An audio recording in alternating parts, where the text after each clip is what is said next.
In this video, I'm going to give you a completely different definition of discipline compared to what you've heard by most people. So, let's just go immediately. So, with discipline, most people tend to get this wrong. What do you think people think when it comes to discipline? Right? Oh, you gotta work when you don't feel like it.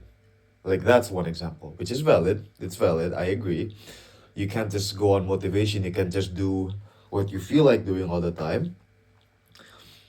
But then people also tend to say like, oh, if you don't work all the time, even when you're tired or something like that, that's not discipline. You're not disciplined. Oh, you need to always be on your maximum load. You should always be on point. You should go to the gym 6 times a week. You should always eat perfectly. You should immediately then be able to continue with your work and your studies. But I think this is wrong. This is what most people tend to get wrong about discipline. Because yes, you can follow a protocol like this. It's like the analogy that I have written here. It's like you're an engine, you're a machine. I've talked about this before on a previous short form video about how we're actually a machine. But you can't just force an engine, a machine to red light 247. We all know what's gonna happen when you do that, right? You get a burnout. The engine just like unless you're talking about an engine, a machine that's designed to run at max loads 247. But we are not that machine. So the alternative that I have about the real definition of discipline is first of all, we need to define the alternative, which is the steady state. So if you think about a machine, let's say what I usually like to use as an example is let's say you are a machine that is being operated in a production line, right? Ideally, a machine like this, because it's producing a product that let's say the company wants to sell, ideally they need to have 100% duty cycle. If they have 100% duty cycle, that means the machine is operating 247 constantly, which means production never stops. Every single second, every single minute, every single hour, something is being produced. And that produce that's being produced is money for the company, right? Because you're selling that product. But often this is not impossible. No, often this is impossible. In an ideal world, having a machine that can run at maximum load 247 is not something easy, you know? What's usually the causes? Well, of course, a machine has mechanical parts eventually after use, especially at max load, as time passes by, it will undergo wear and tear. It will need maintenance. So what happens when you need to do maintenance? Well, of course, you need to stop the machine so you can fix it up and clean it up and ensure there's no problems before it can go continue production. Now you are the same.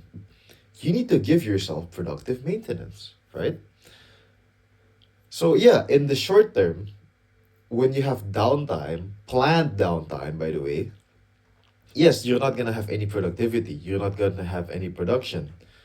It's it's 0% productivity. But if you think about the long run, which is also part of this equation that you need to start thinking more long term instead of in the short term. What happens if you stop the machine, right? As I said, to do productive maintenance, let's say. As I said, in the short term, it's downtime, no productivity and production. But in the long term, the machine is not gonna break down. The machine, it's not gonna explode. It's not gonna suddenly break catastrophically, which will result in maybe, let's say, a component being fried, which is very expensive or very difficult to fix, or requires a completely new machine. It's an extra cost. Buying a new machine is always an extra cost rather than maintenance, right?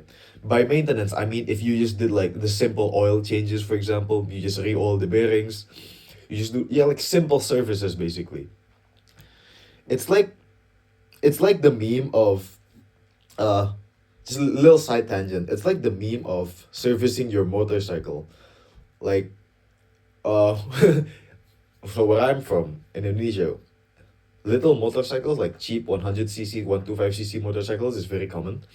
So the a little joke that's kind of running around in the world of motorcycles is that when women use, okay, by the way, this is not nothing against women.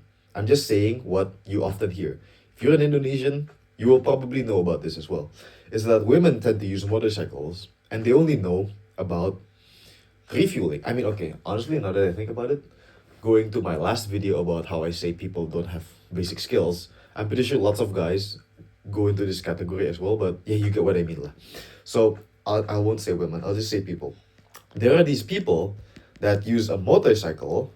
Let's just draw a motorcycle real quick. Horrible. But all they know is to refuel, you know? They only know about refueling the tank.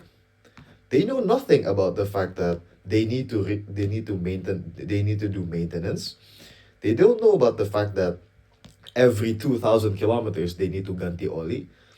They don't know about the fact that their engine needs to be checked. They don't know that the carburetor needs to be cleaned. I can't write while talking at the same time. Oh, they don't know that they need to change the oil.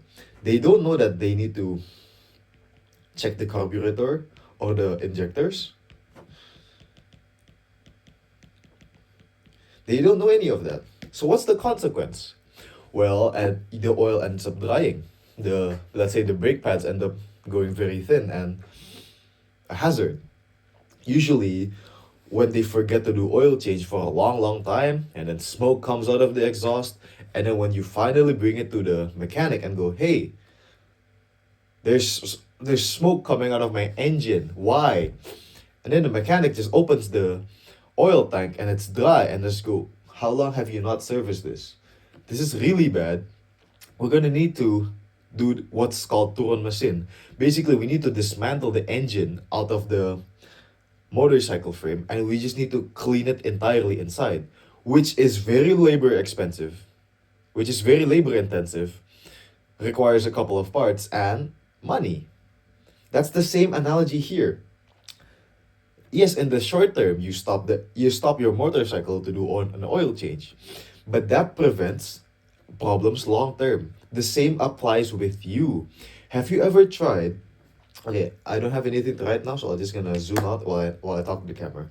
Have you ever tried, let's say, pushing yourself to do something, but then eventually you fail because you're not used to that much load yet, or despite you really needing a break, you push yourself and then you end up burning out. I've experienced that a couple times. So like instead of giving yourself a break, you try to push yourself because you think, oh yeah, discipline. But then you end up hating that thing that you discipline yourself to do so much to the point that you just don't want to do it anymore, which results in like weeks or months of just not doing it. Because I've had that experience with this channel a couple of times. I've had that experience with the gym a couple of times. I pushed myself too much.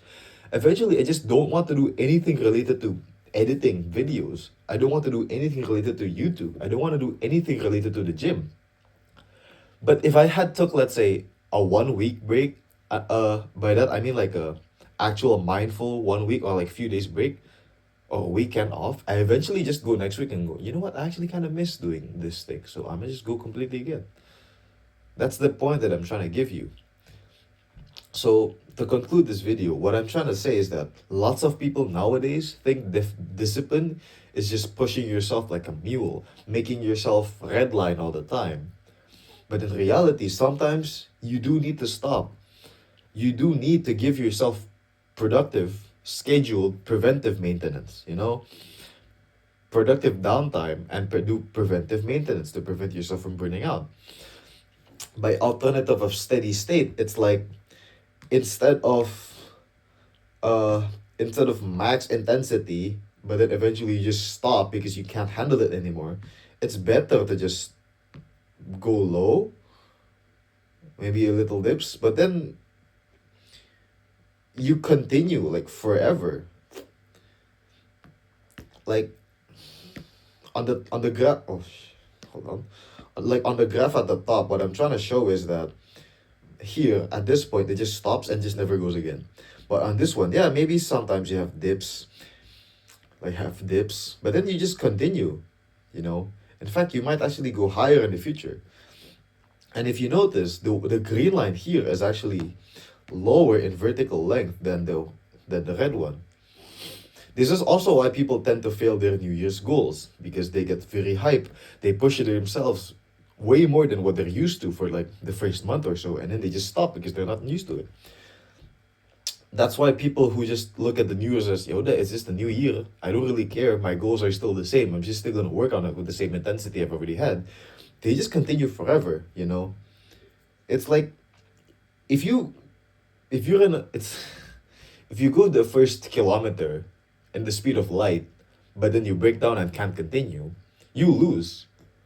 I would rather be the turtle that just walks with the same slow speed forever. Eventually, I reach infinitely further more distances than the guy who just ran 1 kilometer and stopped and never moved again. And that's the entire point of this video. My new definition of discipline, which is just maintaining the steady state. Hope you can enjoy this video. Hope that this video has gave you some insights. And yeah, I'll be seeing you in the next video. Thank you for watching.